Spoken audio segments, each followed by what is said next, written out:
വളരെ അനുഗ്രഹിക്കപ്പെട്ട ദൈവവചന ഭാഗങ്ങൾ നമ്മൾ കഴിഞ്ഞ ദിവസങ്ങളിൽ ചിന്തിച്ചുകൊണ്ടിരിക്കുകയായിരുന്നു. കർത്താവിൻ്റെ ഉയർത്തെഴുന്നേൽപ്പിനുള്ള ബന്ധത്തിൽ കർത്താവ് വിവിധ നിലയിൽ കർത്താവ് തൻ്റെ ശിഷ്യന്മാർക്ക്, മറിയയ്ക്ക്, അതുപോലെ കർത്താവ് ഉയർത്തെഴുന്നേറ്റ ആ സംഭവം, അതൊക്കെ നമ്മൾ ചിന്തിച്ചുകൊണ്ടിരിക്കുകയായിരുന്നു. നമുക്കറിയാം, കർത്താവ് ഉയർത്തെഴുന്നേറ്റു എന്നുള്ള സന്ദേശം അറിയിക്കാനായിട്ട് മറിയയെ കർത്താവ് ചുമതലപ്പെടുത്തുന്നതായിട്ട് നമുക്ക് ഇന്നലെ നമ്മൾ ചിന്തിച്ച അവസാന വാക്യത്തിൽ, 17-ാം വാക്യത്തിൽ നമ്മൾ വായിക്കുന്നുണ്ട്. എങ്കിലും നീ എൻ്റെ സഹോദരന്മാരുടെ അടുക്കൽ ചെന്ന് എൻ്റെ പിതാവും നിങ്ങളുടെ പിതാവും എൻ്റെ ദൈവവും നിങ്ങളുടെ ദൈവവുമായവൻ്റെ അടുക്കൽ ഞാൻ കയറിപ്പോകുന്നു എന്ന് അവരോട് പറക എന്ന് അവരോട് പറയാനായിട്ട് പറഞ്ഞു. അപ്പോൾ നമുക്കവിടെ ചിന്തിക്കാനായിട്ട് കഴിയും, കർത്താവ് ഉയർത്തെഴുന്നേറ്റു എന്നുള്ള ആ സന്ദേശം ശിഷ്യന്മാരോട് അറിയിക്കാനായിട്ട് കർത്താവ് മറിയയെ നിയോഗിച്ചു. നിശ്ചയമായിട്ടും മറിയ അപ്പോസ്തലന്മാരോട് അത് പോയി പറഞ്ഞിട്ടുണ്ട് എന്ന് തന്നെ നമുക്ക് ചിന്തിക്കാനായിട്ട് കഴിയും. കാരണം എമ്മൗസിലേക്ക് പോകുന്ന ശിഷ്യന്മാർ പറയുന്നത്, ചില സ്ത്രീകൾ രാവിലെ കല്ലറയ്ക്കൽ പോയി നോക്കിയിട്ട് അവൻ ഉയർത്തെഴുന്നേറ്റു എന്ന് പറഞ്ഞു വന്ന് ഞങ്ങളെ ഭ്രമിപ്പിച്ചു എന്നുള്ള വാക്ക് നിമിത്തം അവർക്ക് ഭ്രമമുണ്ടാകുന്നത് പോലെ ഉള്ള ഒരു പ്രസ്താവനയായിരുന്നു ഈ മറിയ വന്ന് പറഞ്ഞത് എന്ന് നമുക്ക് ഗ്രഹിക്കാനായിട്ട് നമുക്ക് സാധിക്കും. അങ്ങനെ കർത്താവ് ഉയർത്തെഴുന്നേറ്റു എന്നുള്ള വസ്തുത അറിഞ്ഞിട്ടും അത് വേണ്ടതുപോലെ വിശ്വസിക്കാൻ കഴിയാതെ അതിനെപ്പറ്റി ചഞ്ചലിച്ചുകൊണ്ട് ഇരിക്കുമ്പോൾ, അതിനെപ്പറ്റി ഭയപ്പെട്ടുകൊണ്ടിരിക്കുമ്പോൾ, പല നിലയിലുള്ള കാര്യങ്ങൾ അവരുടെ ഹൃദയത്തിൽ വ്യാപരിച്ചുകൊണ്ടിരിക്കുമ്പോൾ കർത്താവ് വീണ്ടും അവർക്ക് ഡയറക്റ്റ് വന്ന് പ്രത്യക്ഷമാകുന്ന, അവർക്ക് തന്നെ നേരിട്ട് പ്രത്യക്ഷമാകുന്ന ഒരു കാര്യമാണ് ഇന്നിവിടെ നമുക്ക് വായിക്കാനായിട്ട് കഴിയുന്നത്. അപ്പോൾ ആഴ്ചവട്ടിന് 1-ാം നാളായ ആ ദിവസം എന്ന് പറയുമ്പോൾ രാവിലെ നടന്ന സംഭവങ്ങളാണ് നമ്മൾ മേരി കണ്ടത്, വായിക്കുന്നത്. അതേ ദിവസം എന്ന് നമുക്ക് അനുമാനിക്കാൻ കഴിയും എന്നാണ് എനിക്ക് തോന്നുന്നത്. അപ്പോൾ അന്ന് വൈകുന്നേരം ശിഷ്യന്മാർ ഇരുന്ന സ്ഥലത്ത് എന്ന് നമുക്ക് കാണാം. എനിക്ക് വളരെ ഇഷ്ടപ്പെട്ട ഒരു കാര്യം, കർത്താവ് ഏത് നിലവാരത്തിലേക്ക് ഒരു വ്യക്തി താണു പോകുമ്പോഴും വിശ്വാസത്തിൽ അവൻ അധപ്പതിച്ചു എന്ന് പറയാനായിട്ട് കഴിയത്തില്ല. എന്നാൽ തന്നെ ഒരു അധപ്പതനമാണ്. കാരണം ഒരു ആന്തരികമായിട്ട് കർത്താവ് പറഞ്ഞ കാര്യങ്ങളെ വിശ്വസിക്കാൻ കഴിയാതെ മാനസികമായിട്ട് പരിഭ്രമിച്ച് ഇരിക്കുന്ന ഒരു അവസ്ഥയാണ് ശിഷ്യന്മാരുടെ അവസ്ഥയെക്കുറിച്ച് നമുക്ക് കാണാനായിട്ട് കഴിയുന്നത്. അപ്പോൾ ഇത്തരം സാഹചര്യങ്ങളിൽ ഇരിക്കുമ്പോൾ കർത്താവ് അവരെ പോയി കണ്ടു, കർത്താവ് അവരോട് സംസാരിച്ചു എന്നുള്ളത് നമുക്ക് വളരെ സന്തോഷം തരുന്നതായിട്ടുള്ള കാര്യമാണ്. ഞാൻ ഒരിക്കൽ പറഞ്ഞ് നീ അത് കേട്ടില്ല, അതുകൊണ്ട് ഇനി ഞാൻ നിന്നോട് പറയാനും വരുന്നില്ല, നിന്നെ വിളിക്കാനും വരുന്നില്ല, നീ നിൻ്റെ ഇഷ്ടം പോലെ പൊയ്ക്കോ എന്നും പറഞ്ഞ് നമ്മുടെ ഇഷ്ടത്തിന് പറഞ്ഞു വിട്ട കർത്താവല്ലായിരുന്നു. കാണിക്കുന്നത് അവിശ്വാസമാണ്, പറയുന്നത് അവിശ്വാസമാണ്. എന്നാൽ തന്നെ ആ അവിശ്വാസത്തിൻ്റെ അവസ്ഥയിലും അവരോട് ചേർന്ന് പോകാനായിട്ടും അവരെ അന്വേഷിച്ച് പുറകെ വരുന്ന കർത്താവിനെയാണ് നമുക്ക് കാണാനായിട്ട് കഴിയും. ഏറ്റവും വലിയ ഹൃദ്യമായിട്ടുള്ള അനുഭവമാണ് ആ അനുഭവം എന്ന് ഞാൻ പലപ്പോഴും എൻ്റെ ക്രിസ്തീയ ജീവിതത്തിൽ വിചാരിച്ചിട്ടുണ്ട്. എന്നെയും കർത്താവ് അതുപോലെ തന്നെ മാനസികമായി അകന്നും തളർന്നുമൊക്കെ ഇരിക്കുന്ന സമയങ്ങളിൽ പല നിലകളിൽ കർത്താവ് സന്ദർശിച്ചിട്ടുണ്ട്, എന്നോട് ഇടപെട്ടിട്ടുണ്ട്. ദൈവത്തിൻ്റെ പരിശുദ്ധാത്മാവിനോട് സംസാരിച്ചിട്ടുണ്ട്. വിവിധ വ്യക്തികളുടെ ലൂടെ എന്നോട് ഇടപെട്ടിട്ടുണ്ട്. ഞാനിപ്പോഴും ഓർക്കുന്നുണ്ട്, ഞാൻ കോളേജിൽ പഠിച്ചുകൊണ്ടിരിക്കുന്ന സമയത്ത് ഹോസ്റ്റലിലായിരുന്നു. വളരെ ഒരു മാനസികമായിട്ടുള്ള വിഷമത്തിലൂടെ കടന്നു പോകുന്ന ഒരു സാഹചര്യം എൻ്റെ ജീവിതത്തിലുണ്ടായി. അപ്പോൾ പെട്ടെന്ന് ഞാൻ കാണുന്നത്, പെട്ടെന്ന് എനിക്ക് ഒരാളെൻ്റെ വാതിക്കൽ മുട്ടുകയും കടന്നു വന്നു. എനിക്ക് വളരെ അറിയുന്ന, ഇന്ന് ബോംബെയിലുള്ള ഒരു സഹോദരനാണ്. അദ്ദേഹം കടന്നു വന്നിട്ട് പറഞ്ഞു, എനിക്ക് വീട്ടിലിരിക്കാൻ കഴിയുന്നില്ല ബ്രദറെ, നിങ്ങളെ വന്ന് കാണണം എന്നെനിക്ക് തോന്നുകയാണ്. അങ്ങനെയാണ് ഞാൻ വന്നതെന്ന് എന്നോട് പറഞ്ഞപ്പോൾ എനിക്ക് വളരെ അത്ഭുതം തോന്നി. കാരണം കർത്താവ് നമ്മളെ പല സമയങ്ങളിൽ റിസ്റ്റോർ ചെയ്യാനും നമ്മളെ ഉറപ്പിക്കാനുമൊക്കെ ആയിട്ട് വിവിധ നിലകളിൽ നമ്മളെ സന്ദർശിക്കുന്നവനായിട്ടുള്ള ഒരു ദൈവമാണ്. നീ നിൻ്റെ ഇഷ്ടം പോലൊക്കെ പൊയ്ക്കോ എന്നും പറഞ്ഞ് നമ്മൾ പോയ വഴിക്ക് നമ്മളെ ആട്ടിവിടുന്ന ദൈവമല്ല എന്ന് നമുക്ക് കാണാനായിട്ട് കഴിയും. നമുക്ക് ഇന്നലെ നമ്മൾ ചിന്തിച്ച ലൂക്കോസിൻ്റെ സുവിശേഷം 24-ാം അധ്യായത്തിലും ഇതേ കാര്യങ്ങൾ തന്നെ അവിടെ പ്രതിപാദിച്ചിരിക്കുന്നത് നമുക്ക് കാണാൻ കഴിയും. അപ്പോൾ എമ്മൗസിലേക്ക് പോകുന്ന ശിഷ്യന്മാരോട് ചേർന്ന് നടന്ന കർത്താവ് അവരോട് തിരുവഴുത്തുകളൊക്കെ തെളിയിച്ച് അവരോട് സംസാരിച്ചു കൊണ്ടിരുന്ന് പെട്ടെന്ന് അവരെ കടന്നു പോകുവാൻ ഭാവിച്ചു എന്നവിടെ എഴുതിയേക്കുകയാണ്. അപ്പോൾ ഇവർ പറയുന്ന ഒരു വാക്കാണ്, ഇന്നൊരു ദിവസം ഞങ്ങളോടുകൂടെ പാർക്ക ഇത് നേരം വൈകുന്നല്ലോ എന്ന് പറയുന്നതായിട്ടുള്ള പാട്ട്, അല്ല ആ വാക്ക് വളരെ ഹൃദ്യമായിട്ട് തോന്നും. കാരണം അത്രയും നേരം അത്രയും ദിവസങ്ങൾ അവർ യെരൂശലേമിലായിരുന്നു, ഒക്കെ ശരിയാണ്. എന്നാൽ തന്നെ യേശു കർത്താവ് ഉയർത്തെഴുന്നേൽക്കേണ്ടതാകുന്നു എന്ന് പോസിറ്റീവായിട്ട് സംസാരിക്കുകയും അവരെ എൻകറേജ് ചെയ്യുകയും ചെയ്ത ആരെയും ഒരുപക്ഷെ അവർക്ക് കാണാനായിട്ട് കഴിഞ്ഞില്ല എന്നുള്ളതാണ് സത്യം. അവർക്ക് കണ്ടെത്താൻ കഴിഞ്ഞില്ല. അത് 1-2 ദിവസത്തിന് ശേഷം ഇതാ ഒരാൾ നേരത്തെ നമ്മുടെ കർത്താവ് നമ്മളോട് പറഞ്ഞതുപോലെ തന്നെ അതേ രീതിയിൽ ഇതാ തിരുവെഴുത്തുകളിൽ നിന്ന് സംസാരിച്ച് ഈ പ്രവാചകന്മാർ പറഞ്ഞിട്ട് വിശ്വസിക്കാത്ത അന്ധബുദ്ധികളെ എന്നൊക്കെ വിളിച്ച് ഇതാ സംസാരിക്കുന്നു, ശാസിക്കുന്നു, അധികാരഭാവത്തോടെ സ്നേഹത്തോടെ സംസാരിക്കുന്നു എന്ന് അവർക്ക് ഇതാക്കിയപ്പോൾ അവർ പറയുകയാണ്, അതിൻ്റെ 29-ാം വാക്യം, അവരോ ഞങ്ങളോടുകൂടെ പാർക്ക നേരം വൈകുന്നിതാ അസ്തമിപ്പാറായല്ലോ എന്ന് പറഞ്ഞ് അവരെ നിർബന്ധിച്ചു. അവൻ അവരോടുകൂടെ പാർക്കാൻ ചെന്നു എന്നാണ് നമ്മൾ കാണുന്നത്. അപ്പോൾ അവരുടെ വിശ്വാസത്തിനും അവരുടെ ഹൃദയത്തിൻ്റെ ഉള്ളിൽ അവരെന്താഗ്രഹിച്ചോ അതുപോലെ തന്നെയൊക്കെ സംഭവിച്ചു. കർത്താവ് പറഞ്ഞതുപോലെ തന്നെ കാര്യങ്ങൾ നടന്നു എന്ന് പറയുന്ന ഒരു വ്യക്തിയെ കണ്ടപ്പം എത്ര ആഗ്രഹത്തോടു കൂടിയാണ്. ഒരു ദിവസം ഞങ്ങളുടെ കൂടെ പാർക്ക്, എൻ്റെ ചേട്ടാ, എൻ്റെ സഹോദര, ഒരു ദിവസം ഞങ്ങളുടെ കൂടെ പാർക്ക് എന്ന് പറഞ്ഞാൽ ആ വ്യക്തിയെ വിളിച്ചുകൊണ്ട് പോകുന്ന അവരെ കാണുമ്പോൾ എനിക്ക് വളരെ ഇഷ്ടപ്പെട്ട ഒരു പാട്ടാണ് കൂടെ പാർക്ക നേരം വൈകുന്നതാന്ന് പറയുന്ന നമ്മൾ സാധാരണഗതിയിൽ പാടുന്നതായിട്ടുള്ളൊരു പാട്ട് വളരെ ഹൃദ്യമായിട്ട് പല സമയങ്ങളിലും എനിക്ക് തോന്നിയിട്ടുണ്ട്. കാരണം കർത്താവേ, ഇതിന് നീ പറഞ്ഞ നിലവാരത്തിൽ, ഞങ്ങൾ വിശ്വസിക്കുന്ന നിലവാരത്തിൽ കർത്താവ് ഞങ്ങൾ ആഗ്രഹിക്കുന്നത് പോലെ, ഞങ്ങൾ കർത്താവ് അഭിലഷിക്കുന്നത് പോലെ അതിനെ ഒന്ന് പിന്താങ്ങാൻ, അതിനോട് ചേർന്നൊന്ന് നിൽക്കാൻ, അതുതന്നെയാണ് സത്യമെന്ന് പറഞ്ഞ് ഞങ്ങൾക്ക് പറയാനായിട്ട് ആരുമില്ല. അങ്ങനെ ഞങ്ങളെ എൻകറേജ് ചെയ്യാനായിട്ടും ആരുമില്ല. ഞങ്ങളിതാ പുറമോട്ട് ആ കർത്താവ് പറഞ്ഞ വാഗ്ദത്തങ്ങളിൽ നിന്ന് മാറിപ്പോയിക്കൊണ്ടിരിക്കുമ്പോൾ ഇതാ ഒരാൾ വന്ന് അതിനെല്ലാം പോസിറ്റീവായിട്ടുള്ള നിലയിൽ എൻകറേജ് ചെയ്യുന്ന ഒരു കാഴ്ച. അപ്പോൾ അവിടെയാ പറയുന്നത്, കൂടെ പാർക്ക, ഇനി പോണ്ട സാറേ, ഞങ്ങളുടെ കൂടെ നിൽക്കുന്നത്. യഥാർത്ഥത്തിലൊരു ഹൃദയത്തിൻ്റെ ഉള്ളിൽ പുറമേയൊക്കെ ആറി തണുത്തെങ്കിലും ഹൃദയത്തിൻ്റെ ഉള്ളിൽ വിശ്വാസം ഉള്ള ഒരു വ്യക്തിയുടെ പ്രതികരണം ഇതുതന്നെയായിരിക്കും. സാഹചര്യങ്ങളുടെ സമ്മർദ്ദം കൊണ്ടും പല സാഹചര്യങ്ങൾ കൊണ്ടുമൊക്കെ നമ്മുടെ വിശ്വാസം ചില സമയങ്ങളിൽ ഇച്ചിരി നമ്മൾ ആടി ഉലഞ്ഞേക്കാം, പിന്മാറിപ്പോയേക്കാം, അല്ലെങ്കിൽ നമുക്ക് വിശ്വാസത്തിൽ ചില ചഞ്ചലിപ്പുകൾ ഉണ്ടായേക്കാം എന്നുള്ളത് യാഥാർത്ഥ്യമാണ്. പിന്മാറിപ്പോകണമെന്നുള്ളത് ഒഫീഷ്യൽ കാര്യമാണെന്നല്ല ഞാൻ പറയുന്നത്.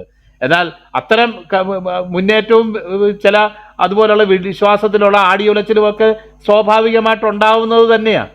നമ്മൾ വളരുന്നുണ്ടെങ്കിൽ, നമുക്ക് വിശ്വാസത്തിൽ ജീവനുണ്ടെങ്കിൽ നമ്മുടെ ജീവിതത്തിൽ ഉയർച്ച താഴ്ചകളൊക്കെ ഉണ്ടാകുമെന്നുള്ളത് സ്വാഭാവികമായിട്ട് നമുക്ക് ചിന്തിക്കാവുന്ന ഒരു കാര്യമാണ്.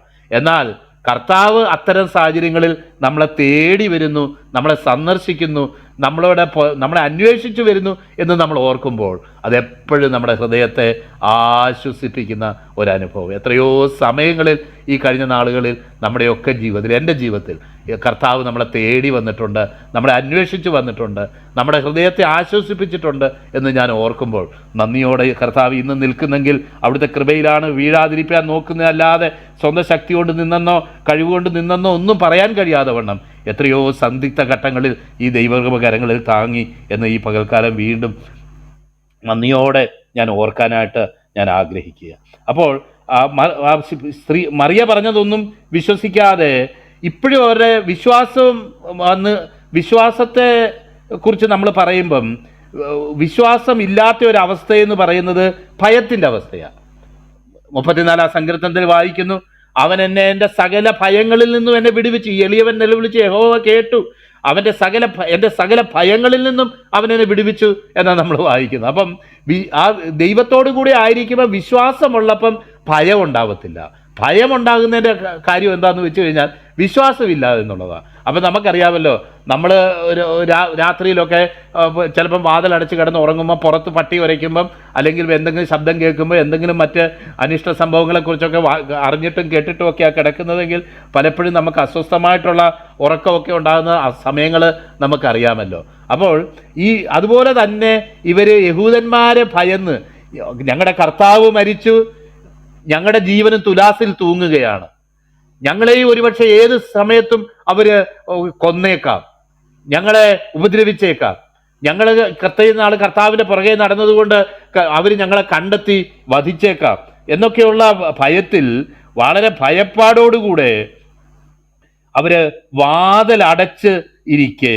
നമുക്കറിയാമല്ലോ, വാതിലടയ്ക്കുന്നത് എപ്പോഴും ഒന്നുമല്ല, വീട്ടിലോട്ട് പൊടി കയറാതിരിക്കാൻ. എൻ്റെ വീടൊരു റോഡ് സൈഡിലാണ്. അപ്പം ഞാൻ മിക്കവാറും അടച്ചിടും. ആൾക്കാർ വന്ന്, എന്തിനാ സാറേ വാതിലടച്ചിട്ടേക്കുന്നത്? ഈ വഴിയെ പോകുന്ന വണ്ടിയുടെയൊക്കെ ഈ പൊടി എൻ്റെ വീട്ടിലോട്ട് കയറാതിരിക്കാൻ വേണ്ടിയാ എന്ന് ഞാൻ പറയും എന്ന് പറഞ്ഞ പോലെ. എന്നാൽ ഭയം കൊണ്ട് അടച്ചിരിക്കുന്നവർ അതുണ്ട്. വളരെ ടൈറ്റായിട്ട്, വളരെ ഉറപ്പായിട്ട് വാതിലടച്ച് ഉള്ളിൽ ആരും ഇല്ലാന്ന് തോന്നിക്കത്തക്കവണ്ണമുള്ള നിലയിൽ മൗനങ്ങളായിട്ട്, മ്ലാനമായിട്ട്, പരസ്പരം കണ്ണിൽ കണ്ണി നോക്കി, പരസ്പരം എൻകറേജ് ചെയ്യാനായിട്ട് ഒരു വാക്കുമില്ലാതെ, നേരത്തെ കർത്താവിൻ്റെ കൂടെ ഇരുന്നപ്പം എടുത്തു ചാടി പോകാനായിട്ടുള്ള വലിയ ഇതൊക്കെ ഉള്ള ആൾക്കാർക്ക് ഇന്ന് എടുത്തു ചാടുകയും വേണ്ട, പോവുകയും വേണ്ട, ഒന്നുമില്ലാതെ എങ്ങനെയെങ്കിലും ജീവനൊന്ന് തിരിച്ചു കിട്ടിയാൽ മതി എന്ന് വിചാരിച്ച് ഒരുപക്ഷെ അവരായിരിക്കുന്ന ഒരു സാഹചര്യത്തെ കർത്താവ് കണ്ടു. എന്നാൽ ഈ നമ്മൾ മനസ്സുകൊണ്ട് പല കാര്യങ്ങൾ വിചാരിക്കുമ്പോഴും ഈ കാര്യങ്ങളുടെ ഒന്നും കൺട്രോള് കർത്താവിന് നഷ്ടപ്പെട്ടിട്ടില്ല. അവൻ ക്രൂശിതനായിരുന്നപ്പോഴും, അവൻ മരിച്ചു കല്ലറയിൽ അവൻ വയ്ക്കപ്പെട്ടപ്പോഴും, അവൻ ഒരു സമയത്തും he was on the throne and he did not lose his control over the things of the world. അവൻ ഈ ലോകകാര്യങ്ങളിലുള്ള അവൻ്റെ ആ കൺട്രോൾ നഷ്ടപ്പെട്ടവനായിട്ട് അവൻ ഇരിക്കുകയല്ല. ഭയപ്പെടുന്നത് മാത്രം നമ്മുടെ വാഗ്ദത്തങ്ങൾ, ദൈവിക വാഗ്ദത്തങ്ങളിൽ നമുക്ക് വിശ്വാസമില്ലാത്തത് കൊണ്ട് മാത്രമാണ് അതൊന്നും സംഭവിക്കുന്നത് എന്ന് നമുക്ക് മനസ്സിലാക്കാനായിട്ട് കഴിയും. അങ്ങനെ പേടിച്ച് വാതിലടച്ചിരുന്നെന്ന് 2 പ്രാവശ്യം ഇവിടെയുണ്ട്. 26-ാം വാക്യത്തിലും വായിക്കുന്നുണ്ട് വാതിലടച്ച്. അപ്പം ആദ്യം ഒന്ന് പ്രത്യക്ഷപ്പെട്ടെങ്കിലും പിന്നെയും വാതിലടപ്പ് നിർത്തിയിട്ടില്ല, വാതിലടച്ച് തന്നെ ഇരിക്കുന്നത് തോമസ് ഉള്ള സമയത്തും. അപ്പം നമുക്ക് കാണാം അവരോട് പറയുന്നത് നിങ്ങൾക്ക് സമാധാനം എന്ന് അവരോട് പറഞ്ഞു എന്ന് പറഞ്ഞിട്ട് അവരെ കയ്യും വിലാപ്പുറവും കാണിച്ചു. തുടർന്നുള്ള ഭാഗത്തും അത് തന്നെ നമ്മൾ കാണുന്നുണ്ട്. അവരെ തൻ്റെ മുറിവ്, കയ്യും വിലാപ്പുറവും അവരെ കാണിച്ചു. ആണിപ്പാടുകളേറ്റ മുറിവ് കാണിച്ചു, കുന്തം കൊണ്ട് കുത്തപ്പെട്ട ആ വിലാപ്പുറം കാണിച്ചു. എന്നിട്ട് അവരോട് പറഞ്ഞു നിങ്ങൾക്ക് സമാധാനം എന്ന് പറഞ്ഞ് അവരുടെ മേൽ ഊതി അവരോട് പറഞ്ഞു നിങ്ങളെ പരിശുദ്ധാത്മാവിനെ കൈക്കൊള്ളുവിൻ. നമുക്കറിയാം, ലിറ്ററലായിട്ട് അപ്പോസ്തല പ്രവൃത്തി 2-ാം അധ്യായത്തിലാണ് പരിശുദ്ധാത്മാവ് അവരുടെ മേൽ വന്നത് എന്ന് അവർക്ക് മറ്റുള്ളവർക്ക് കാണുന്ന നിലയിൽ അവരുടെ മേൽ പരിശുദ്ധാത്മാവ് വന്നത് എന്ന് നമുക്കറിയാം. അതിൻ്റെ നാന്ദിയായിട്ട്, അതിൻ്റെ തുടക്കമായിട്ട് അവരോട് പറയുകയാണ് പരിശുദ്ധാത്മാവിനെ കൈക്കൊള്ളുവിൻ എന്ന് പറഞ്ഞ് അവരുടെ മേൽ ഊതി എന്നിട്ട് അവരെ കമ്മീഷൻ ചെയ്യുന്നതായിട്ട് നമുക്ക് കാണാനായിട്ട് കഴിയും. അപ്പോൾ നമ്മുടെ ജീവിതത്തിലും നമുക്ക് ഭാരപ്പെടുകയും ഞരങ്ങുകയും അല്ലെങ്കിൽ നമുക്ക് മുന്നോട്ട് പോകാൻ കഴിയുകയില്ല എന്നൊക്കെ തോന്നുന്ന സമയത്ത് കർത്താവ് കടന്നു വന്ന് നമ്മളെ എൻകറേജ് ചെയ്യുന്ന ഒരു കർത്താവ് എന്ന് മാത്രമല്ല, തുടർന്ന് നമുക്ക് കാണാനായിട്ട് കഴിയും അവരെ അധികാരപ്പെടുത്തുന്ന കർത്താവ്. പത്രോസ്ലീഹയോട് ആദ്യം പറയുകയും മത്തായിയുടെ സുവിശേഷം 16-ാം അധ്യായത്തിൽ നമ്മൾ വായിക്കുന്നു, ബെറിയോനാ ശിമോനെ നീ ഭാഗ്യവാൻ, ഈ കാര്യം ജഡരക്തങ്ങളല്ല, യേശു ദൈവപുത്രനാണെന്നുള്ള കാര്യം ജഡരക്തങ്ങളല്ല, എൻ്റെ പിതാവത്രേ നിനക്കിത് വെളിപ്പെടുത്തി തന്നത്. അതുകൊണ്ട് എന്ന് പറഞ്ഞ് നീ ആരുടെ പാപങ്ങൾ മോചിക്കുന്നുവോ അവർക്ക് മോചിക്കപ്പെട്ടിരിക്കുമെന്ന് ശീമോനോട് പറഞ്ഞതായിട്ട് നമ്മൾ കാണുന്ന അതേ കാര്യം തന്നെ 18-ാം അധ്യായം മത്തായിയിൽ പിന്നെ ആവർത്തിച്ചിരിക്കുന്നത് എല്ലാ ശിഷ്യന്മാരോടും പറഞ്ഞതായിട്ട് നമുക്ക് കാണാനായിട്ട് കഴിയും. അതുപോലെ തന്നെ ഉയർത്തെഴുന്നേറ്റ കർത്താവ് വീണ്ടും അവരോട് പറയുകയാണ് ആരുടെ പാപങ്ങൾ നിങ്ങൾ മോചിക്കുന്നുവോ അത് അവർക്ക് മോചിക്കപ്പെട്ടിരിക്കുന്നു, ആരുടെ പാപങ്ങൾ നിർത്തുന്നുവോ അവർക്ക് നിർത്തിയിരിക്കുന്നു എന്ന് അവിടെ പറയുക. നമുക്കറിയാമല്ലോ, ഈ പറയപ്പെട്ട വാക്കുകളൊക്കെ അതിൻ്റെ സാഹചര്യങ്ങളിൽ നിന്ന് അടർത്തിയെടുത്തിട്ട് വ്യാഖ്യാനിക്കുകയും കർത്താവ് പോലും ഉദ്ദേശിക്കാത്ത നിലയിലുള്ള ചില കാര്യങ്ങൾ ചെയ്യുന്നതായിട്ട് നമുക്ക് കാണാനായിട്ട് കഴിയും. യോഹന്നാൻ ഇത് എഴുതുന്നുണ്ടെങ്കിൽ യോഹന്നാൻ്റെ ലേഖനത്തിൽ തന്നെ നമ്മൾ വായിക്കുന്ന അവൻ്റെ പുത്രനായ യേശുവിൻ്റെ രക്തം സകല പാപവും പോക്കി നമ്മളെ ശുദ്ധീകരിക്കുന്നെന്നും നാം നമ്മുടെ പാപങ്ങളെ ഏറ്റുപറയുന്നു എങ്കിൽ അവൻ സകല അനീതിയും പോക്കി നമ്മെ ശുദ്ധീകരിപ്പാൻ തക്കവണ്ണം നീതിമാനും വിശ്വസ്തനുമാകുന്നു എന്ന് എഴുതപ്പെട്ടിരിക്കുന്ന കാര്യവും. നമുക്ക് ദൈവസന്നിധിയിൽ ഒരു അഡ്വക്കേറ്റ് ഉണ്ട്, അവൻ നമ്മുടെ പാപങ്ങൾക്ക് പരിഹാരമാകുന്നു, നമ്മുടേതിന് മാത്രമല്ല സകല ലോകത്തിൻ്റെതിനും എന്ന് അവിടെ എഴുതിയിരിക്കുന്നത് വ്യക്തമായിട്ട് നമുക്ക് കാണാൻ. അതുകൊണ്ട് പാപങ്ങൾ അവർ ഇന്നൊക്കെ ചില ആൾക്കാർ പറഞ്ഞതുപോലെ അല്ലെങ്കിൽ കർത്താവ് പറഞ്ഞതുപോലെ ആ പക്ഷപാതക്കാരനെ വീടിൻ്റെ മേൽക്കൂര പൊളിച്ചിറക്കുമ്പോൾ നിന്റെ പാപങ്ങൾ മോചിക്കപ്പെട്ടിരിക്കുന്നു എന്ന് പറഞ്ഞിട്ട് ഏതാകുന്നു എളുപ്പമെന്ന് ചോദിച്ചതുപോലെ നിങ്ങളും ഇനിയും ചെന്ന് നിങ്ങൾ കണ്ണിൽ കാണുന്നവരെയൊക്കെ നിങ്ങൾ നിന്റെ പാപം മോചിക്കപ്പെട്ടിരിക്കുന്നു എന്ന് അതിനുള്ള അധികാരം നിങ്ങൾക്കുണ്ട്. അതുകൊണ്ട് അവരോടൊക്കെ നിങ്ങളുടെ പാപം നിങ്ങളോട് ഏറ്റുപറയാൻ പറ. അവരൊക്കെ എന്നിട്ട് നിങ്ങൾ അവരുടെ പാപം അങ്ങ് ക്ഷമിച്ചേര് എന്നുള്ള ഒരു അർത്ഥത്തിലല്ല എന്നുള്ളത് നമുക്ക് വളരെ വ്യക്തമായിട്ട് അറിയാം. അങ്ങനെയൊക്കെ സാധ്യമായിരുന്നെങ്കിൽ പിന്നെ ഈ ദൈവപുത്രനായ ക്രിസ്തു കാൽവരി ക്രൂശിൽ ക്രൂശിക്കപ്പെടേണ്ട യാതൊരു ആവശ്യവുമില്ലായിരുന്നു. ആ സർവശക്തനായ ദൈവത്തിന് തന്നെ സ്വർഗത്തിലിരുന്ന് പറഞ്ഞാൽ മതിയായിരുന്നു, നിന്റെ പാപങ്ങൾ മോചിക്കപ്പെട്ടിരിക്കുന്നു. യേശു എന്തുകൊണ്ട് പാപങ്ങൾ മോചിക്കപ്പെട്ടിരിക്കുന്നു എന്ന അധികാരത്തോടെ പറഞ്ഞു എന്നതിൻ്റെ അർത്ഥം അവൻ ആ പാപ പരിഹാരത്തിന് വേണ്ട കാര്യങ്ങൾ താൻ ചെയ്തതുകൊണ്ട്, തൻ്റെ സ്വന്തം ജീവൻ മറുവിലയായി കൊടുത്തത് കൊണ്ടാണ് കർത്താവ് പാപങ്ങളെ മോചിക്കാൻ അധികാരമുള്ളവരായിട്ട് ആയിരിക്കുന്നതെന്നും, അതേ സുവാർത്ത, അതേ സദ്വാർത്ത ആ ഓരോ വ്യക്തിയുടെയും പാപത്തിനു വേണ്ടി കാൽവരി ക്രൂശിൽ കർത്താവ് ക്രൂശിക്കപ്പെട്ടു എന്നുള്ള സദ്വാർത്ത എല്ലാവരെയും അറിയിച്ച് അതിൽ വിശ്വസിക്കുന്നവർക്ക് പാപമോചനം ലഭിക്കുമെന്നുള്ള നിലയിലാണ് അവർ ഈ പാപമോചനം അവർ എക്സസൈസ് ചെയ്തത് എന്ന് നമുക്ക് ആ പെന്തക്കോസ്ത് ദിവസം പത്രോസ്ലിയ അത് ചെയ്യുന്നത് കാണുന്നു. തുടർന്നുള്ള ദിവസങ്ങളിൽ പല അപ്പോസ്തലന്മാർ, സുവിശേഷകന്മാരൊക്കെ അത് ചെയ്യുന്നതായിട്ട് നമ്മൾ കാണുന്നുണ്ട്. നമുക്കും ചെയ്യാനുള്ള അധികാരം കർത്താവ് തന്നിട്ടുണ്ട്. കർത്താവ് കാൽവരിയിൽ പാപികൾക്കായി മരിച്ചു. അതുകൊണ്ട് ഇനി അവൻ്റെ പാപത്തിന് വേണ്ടി അവൻ ശിക്ഷിക്കപ്പെടേണ്ട ആവശ്യമില്ല. യേശു കർത്താവിൻ്റെ കാൽവരി മരണത്തിൽ വിശ്വസിക്കുന്നവന് അവൻ്റെ പാപങ്ങൾ ക്ഷമിക്കപ്പെട്ടിരിക്കുന്നു. അവൻ ദൈവരാജ്യത്തിൻ്റെ അംഗമാണ്. അവൻ സ്വർഗത്തിൽ പോകും. അവൻ്റെ പാപങ്ങൾ ദൈവനാമത്തിൽ, യേശുവിൻ്റെ നാമത്തിൽ അവൻ്റെ പാപങ്ങൾ മോചിക്കപ്പെട്ടിരിക്കുന്നു. വിശ്വസിക്കുന്നവൻ്റെ പാപങ്ങൾ മോചിക്കപ്പെട്ടിരിക്കുന്നു എന്നുള്ള സദ്വാർത്ത അറിയിക്കാനും തന്നെയാണ് നമ്മളെയും കർത്താവ് വിളിച്ചിരിക്കുന്നത്. നമ്മൾ സാധാരണ പറയാറുണ്ടല്ലോ, യോഹന്നാനെ ഇതാ നിന്റെ അമ്മ എന്ന് പറയുമ്പം അത് എല്ലാവരുടെയും അമ്മയാണെന്ന് പറയുന്നു എന്ന് പറഞ്ഞതുപോലെ തന്നെ ഈ യോഹന്നാനോടും ശിഷ്യന്മാരോടും ഒക്കെ കർത്താവ് പറഞ്ഞതുപോലെ തന്നെ അതേ ആർഗ്യുമെൻ്റ് എടുക്കുകയാണെങ്കിൽ നമ്മളൊന്ന് ആലോചിച്ച് നോക്കിയാൽ മതി. അത് അവരോട് മാത്രം പറഞ്ഞതല്ല, ഈ ലോകത്ത് വിശ്വാസിയായിട്ട് ജീവിക്കുന്ന, യേശുവിനെ രക്ഷകനും കർത്താവുമായി സ്വീകരിച്ച എല്ലാ വ്യക്തികൾക്കും കർത്താവ് അധികാരം നൽകിയിട്ടുണ്ട്. സുവിശേഷം പ്രസംഗിച്ച് ഒരു വ്യക്തിയോട് സുവിശേഷം പ്രസംഗിച്ച് ആ സുവിശേഷത്തിൽ അവൻ വിശ്വസിക്കുന്ന പക്ഷം അവന് പാപമോചനമുണ്ട് എന്ന് അവനെ ധരിപ്പിക്കാനും ആ ഉറപ്പിലേക്ക് അവനെ കൊണ്ടുവരാനും തക്കമുള്ള അധികാരം ഓരോ സുവിശേഷകനും ഓരോ രക്ഷിക്കപ്പെട്ട വിശ്വാസിക്കും ദൈവം നൽകിയിട്ടുണ്ട് എന്ന് ദൈവത്തിൻ്റെ വചനത്തിൽ നിന്ന് നമുക്ക് മനസ്സിലാക്കാനായിട്ട് കഴിയും. അപ്പം അത് കർത്താവ് വീണ്ടും അവരെ കമ്മീഷൻ ചെയ്യുന്നതായിട്ട് നമുക്ക് കാണാനായിട്ട് കഴിയും. മത്തായിയുടെ സുവിശേഷ അവസാനത്തിലും അതേ കാര്യം പറഞ്ഞിരിക്കുന്നത് നമുക്ക് കാണാനായിട്ട് കഴിയും. എന്നാൽ നമുക്കറിയാം കർത്താവ് ഈ കാര്യങ്ങൾ ചെയ്യുമ്പോൾ തോമസ് അവിടെ ഉണ്ടായിരുന്നില്ല എന്നും അദ്ദേഹം അതിനുശേഷം 8 ദിവസം കഴിഞ്ഞിട്ടാണ് അദ്ദേഹം കടന്നു വരുന്നതെന്നും, എന്നാൽ ഇടയ്ക്ക് വെച്ച് അദ്ദേഹം ഇത് അറിഞ്ഞപ്പോൾ അദ്ദേഹം പറഞ്ഞു, ഞാനിതൊന്നും വിശ്വസിക്കത്തില്ല. തോമസിന്റെ പൊതുവെയുള്ള സംസാരം നമുക്കറിയാം. ഞാൻ തന്നെ വഴിയും സത്യവും ജീവനുമാകുന്നു എന്ന് കർത്താവ് പറയേണ്ടി വന്ന സാഹചര്യം, നീ അങ്ങോട്ട് പോകുന്നെങ്കിൽ വഴി ഞങ്ങൾക്ക് കാണിച്ചു തരണം എന്ന് പറഞ്ഞപ്പോഴാണ് തോമസിനോട് കർത്താവ് പറഞ്ഞത്, ഞാൻ തന്നെ വഴിയും സത്യവും ജീവനുമാകുന്നു, ഞാൻ മുഖാന്തരമല്ലാതെ ആരും പിതാവിൻ്റെ അടുക്കൽ എത്തുന്നില്ല എന്ന്. ലാസറിനെ ഉയർപ്പിക്കുന്ന സമയത്ത് നാം ഇനി യഹൂദയിലേക്ക് കടന്നു ചെന്നാൽ അവർ നമ്മെ കൊല്ലും എന്ന് ശിഷ്യന്മാർ പറയുമ്പോൾ അവനോടുകൂടെ മരിക്കേണ്ടതിന് നാമും പോകാം എന്ന് സമർപ്പണമെന്ന് തോന്നാവുന്ന നിലയിൽ ഒരു നെഗറ്റീവായിട്ട് അത് പറയുന്നത് നമുക്ക് കാണാനായിട്ട് കഴിയും. കാരണം അവിടെ ചെന്നെന്തെങ്കിലും നടക്കുമെന്നല്ല, അവിടെ ചെന്ന് നടക്കാൻ പോകുന്ന ആകെ ഒരു കാര്യം നമ്മുടെ മരണമാണ്. നിശ്ചയമായും നമ്മൾ മരിക്കും. അവനോടുകൂടെ അദ്ദേഹം ഇടയ്ക്കിടയ്ക്ക് മരിക്കുമെന്ന് പറയുന്നുകൊണ്ട് ഇപ്പോഴാണ് അതിൻ്റെ സമയം, നമ്മൾക്ക് അവനോടുകൂടെ പോകാം എന്ന് അദ്ദേഹം അത് നമുക്ക് കാണാനായിട്ട് കഴിയും. കാരണം നമ്മൾ ഈ തോമസിനെ കുറ്റം പറയുമ്പം നമ്മളൊക്കെ തോമസിനേക്കാളും ഒട്ടും ബെറ്റർ അല്ല എന്നുള്ളത് എനിക്കും പല സമയങ്ങളിൽ ചില ആശ്വാസമായിട്ട് ഈ ചില കാര്യങ്ങൾ തോന്നിയിട്ട്, തോമസ് അങ്ങനെ പറഞ്ഞത് നന്നായി. കാരണം ഒരു പക്ഷെ ഞാനായിരുന്നു അവിടെ ഉണ്ടായിരുന്നെങ്കിലും അങ്ങനെ തന്നെ പറഞ്ഞേനെ. കാരണം ഇത്രയൊക്കെ സുവിശേഷങ്ങളിൽ വ്യക്തമായിട്ട് കർത്താവിൻ്റെ മരണത്തെക്കുറിച്ചും പുനരുത്ഥാനത്തെക്കുറിച്ചും നമ്മൾ വായിക്കുന്നുണ്ടെങ്കിലും എന്തെല്ലാം സംശയങ്ങളാണ് നമ്മുടെ സ്കെപ്റ്റിക്കലായിട്ടുള്ള നമ്മുടെ മൈൻഡിൽ കഴിഞ്ഞ നാളുകളിൽ, കഴിഞ്ഞ വർഷങ്ങളിൽ കടന്നു വന്നിട്ടുള്ളതെന്ന് നമ്മൾ വിചാരിക്കുമ്പം എനിക്ക് പലപ്പോഴും ആശ്വാസം തോന്നും. എൻ്റെ കർത്താവ്, തോമസ് അങ്ങനെ പറഞ്ഞത് നന്നായി. കാരണം എൻ്റെ ഒരു റെപ്രസെൻറ്റേറ്റീവായിട്ടാണ് തോമസ് അത് പറഞ്ഞത്. തോമസ് പറഞ്ഞില്ലായിരുന്നെങ്കിൽ ഒരുപക്ഷെ എനിക്ക് എൻ്റെ മനസ്സിൽ ഇത് തന്നെ തോന്നിയേനെ.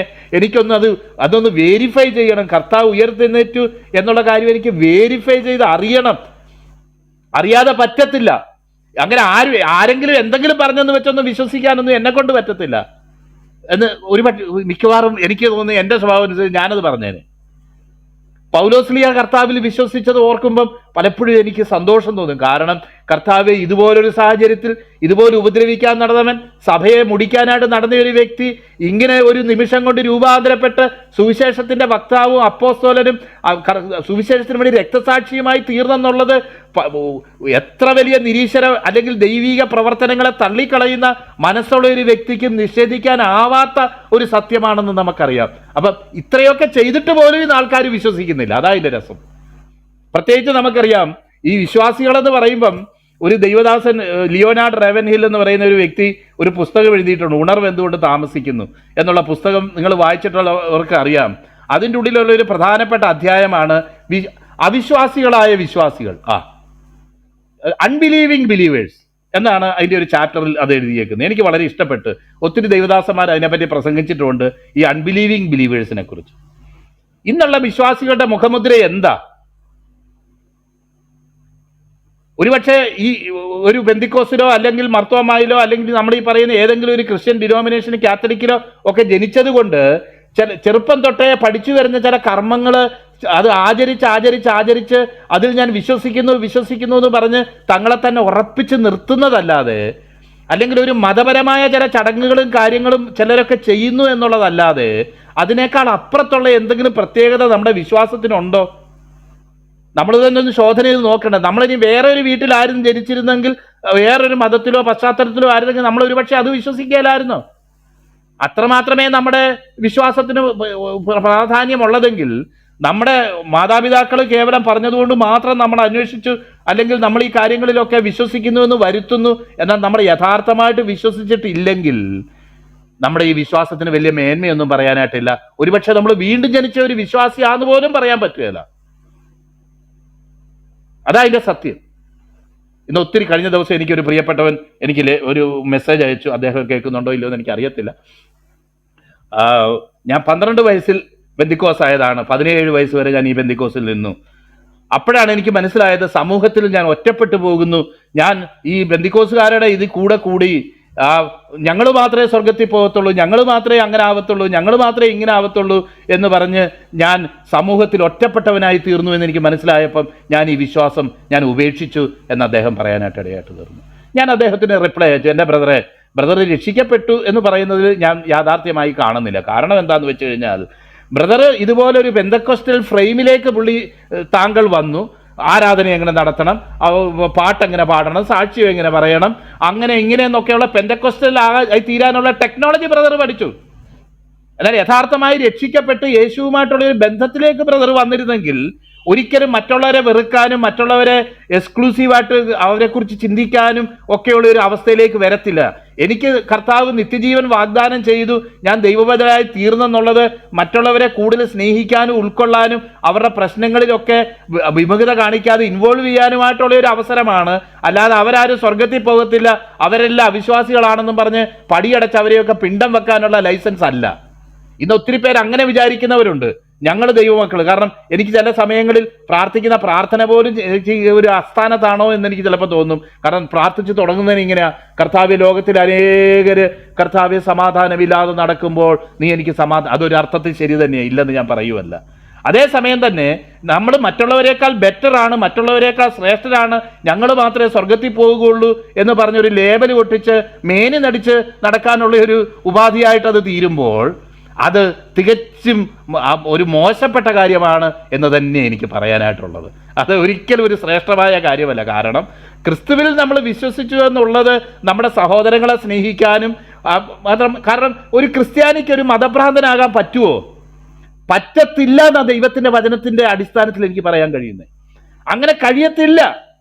കാരണം നമ്മൾ നേരത്തെ ആയിരുന്ന ഒരു അവസ്ഥയിൽ ഒരു വ്യക്തിയെ കാണുമ്പോൾ ആ വ്യക്തിയോട് സ്നേഹവും ആ വ്യക്തിയോട് ഉള്ള ഒരു ഭാരവും ആ വ്യക്തി ആത്മാർത്ഥമായിട്ട് കർത്താവിനെ അറിയണം എന്നുള്ള ഒരു ആഗ്രഹവും നമ്മുടെ ഉള്ളിലുണ്ടെങ്കിൽ അവനെ നമ്മളിൽ നിന്ന് വികർഷിക്കുന്ന, നമ്മളിൽ നിന്ന് അവനെ അകറ്റുന്ന, സുവിശേഷത്തിൽ നിന്ന് അവനെ അകറ്റുന്ന, ദൈവവചനത്തിൽ നിന്ന് അവനെ അകറ്റുന്ന മുൻവിധികളൊന്നും നമ്മൾ മുൻവിധികളായിട്ട് വെക്കാതെ നമ്മൾ തികച്ചും ഓപ്പണായിട്ടുള്ള ഒരു മനസ്സോടുകൂടെ അവൻ ക്രിസ്തുവിനെ അറിയണം എന്നുള്ള യഥാർത്ഥ ആത്മഭാരത്തോടെ, വിധിയുള്ള ഭാരമല്ല, യഥാർത്ഥ ആത്മഭാരത്തോടുകൂടെ മരണം വരെ അവന് വേണ്ടി നമ്മൾ പ്രാർത്ഥിക്കാനും അവന് വേണ്ടി ജാഗരിക്കാനും നമ്മൾ സന്നദ്ധരാണെന്നുള്ളതാണ് ദൈവത്തിൻ്റെ വചനത്തെ നമുക്ക് കാണാം. എങ്ങനെ ഒരു ക്രിസ്ത്യാനിക്ക് മതഭ്രാന്തരാകാനായിട്ട് കഴിയുന്നത്?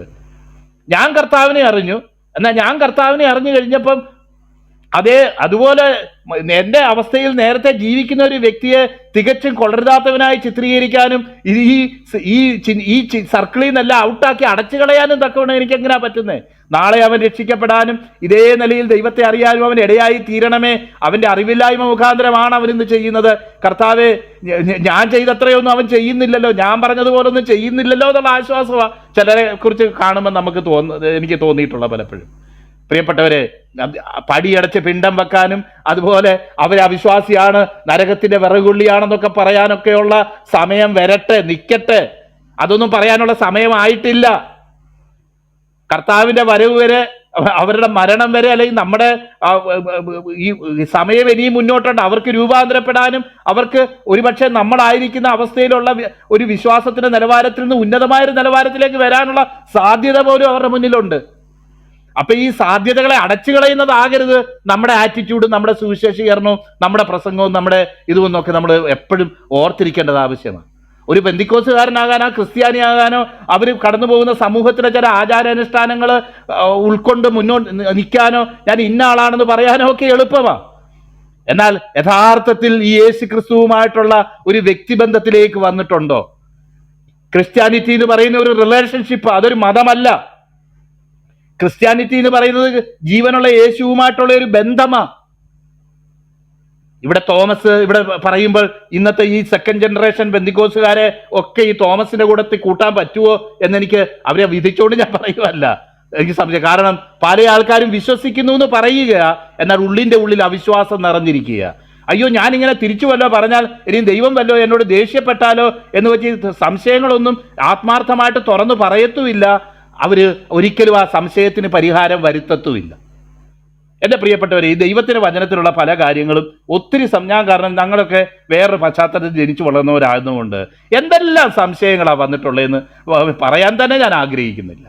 എന്നാൽ ഏതൊക്കെ നിലയിലാ കർത്താവ് ഇതിനൊക്കെ ഉത്തരം തന്നേന്ന് ഓർക്കുമ്പോൾ പലപ്പോഴും എനിക്ക് സന്തോഷവും, ഈ ദൈവം സംസാരിക്കുന്ന ദൈവമാണ്.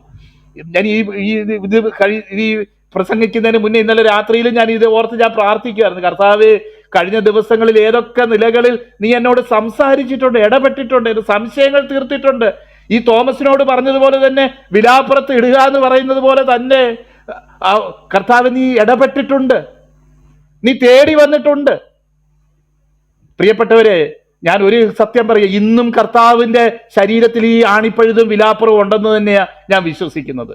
അത് തോമസിന് വേണ്ടി മാത്രമല്ല, സംശയിക്കുന്ന നമുക്കൊക്കെ വേണ്ടി കർത്താവ് അത് കാണിച്ചു തരാൻ തക്കണം. ഞാൻ ലിറ്ററലായിട്ട് ആ അർത്ഥത്തിലല്ല പറയുന്നത്, നിങ്ങൾക്കറിയാമല്ലോ.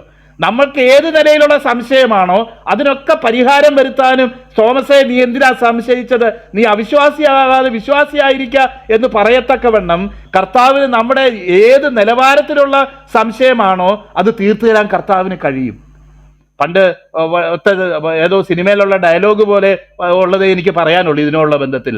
നമ്മൾ മനസ്സിലാകാതെ മനസ്സിലായി എന്ന് പറഞ്ഞാൽ മനസ്സിലായതും കൂടെ മനസ്സിലാകാതെ പോകും എന്നുള്ള ആ ഡയലോഗാണ് എനിക്ക് പറയാനുള്ളത്. ഇന്ന് പലരും മനസ്സിൽ സംശയമുണ്ട്.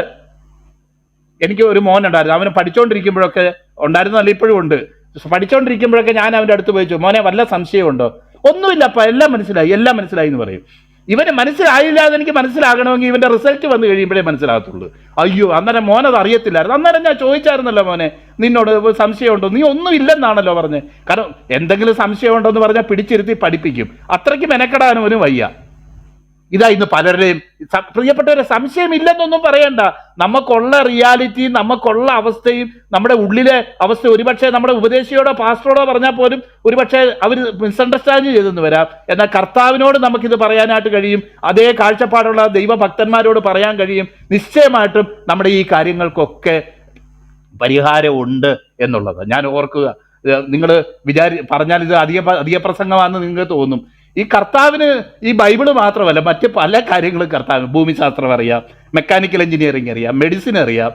ഇത് എന്നൊക്കെ പറഞ്ഞാൽ നിങ്ങൾ വിചാരിക്കുക അയ്യോ കർത്താവിന് ബൈബിള് മാത്രമല്ലേ അറിയുള്ളൂ. ഞാൻ ഒന്ന് രണ്ട് എൻ്റെ അനുഭവങ്ങൾ ജസ്റ്റ് ഞാൻ സമയം കടന്നുപോയി. ഞാൻ എൻ്റെ ഇടക്കാലത്ത് ഒത്തിരി ആഗ്രഹിച്ചതാണ്. കാരണം എൻ്റെ പഠിത്തം കഴിഞ്ഞ ഉടനെ സുവിശേഷ വേലയിൽ വന്നതുകൊണ്ട് ഇച്ചിരി നാൾ എനിക്കൊന്ന് വർക്ക് ചെയ്ത് എക്സ്പീരിയൻസ് വേണം. എൻ്റെ ഈ മെക്കാനിക്കൽ എഞ്ചിനീയറിംഗ് ഒക്കെ എവിടെയെങ്കിലുമൊക്കെ ഒന്ന് പ്രയോഗിക്കണം എന്നൊക്കെ ഞാൻ വിചാരിച്ചിരിക്കുമ്പോഴാണ് എൻ്റെ ഒരു സുഹൃത്ത്, അദ്ദേഹത്തിൻ്റെ ഒരു സ്മോൾ സ്കെയിൽ ഇൻഡസ്ട്രി എന്നെ ഏൽപ്പിച്ചിട്ട് അദ്ദേഹം വിദേശ രാജ്യത്ത് കടന്നുപോയത്. അങ്ങനെ കുറച്ച് വർഷങ്ങൾ അത് മാനേജ് ചെയ്യാനായിട്ട് ദൈവം എനിക്ക് അവസരം തന്നു.